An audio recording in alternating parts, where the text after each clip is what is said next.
Hi, it's my Custom Cruiser, beautiful big kid here. This is the Count's Custom chopper being rewired. You can see all the back ends done now. We've got the stop tail indicators going on, number plate light wired up, complete loom strip and replacement. Very cool, these Thunder Hearts. These are our beautiful indicators, which are actually stop tail. If I, in fact, no, I can't touch it, but basically the brake light relies on hydraulic pressure, which is operated by this new banjo switch instead of them horrendous things with a wire on the end. Okay, you got the horn going on, very loud. And then of course we can swap the indicators to this side as well.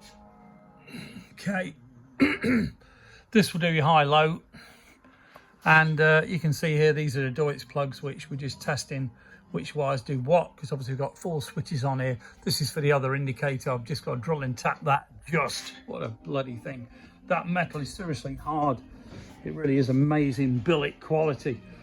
Okay, if you're interested in any awesome stuff like this, give us a bell. 01773835666, customcruisers.com, or your best bet is just email sales@customcruisers.com. Thank you. But this Count's Custom shop is really coming along now. At that time, you know, it has been a labour of love, to be honest with you, bloody nightmare. But didn't originally come in for a full rebuild, not far off, or rewire. But cracking bike. No, Roots bike really is a cool machine. You can see here he's going to get really noticed too with these super cool indicators and everything else. Thank you.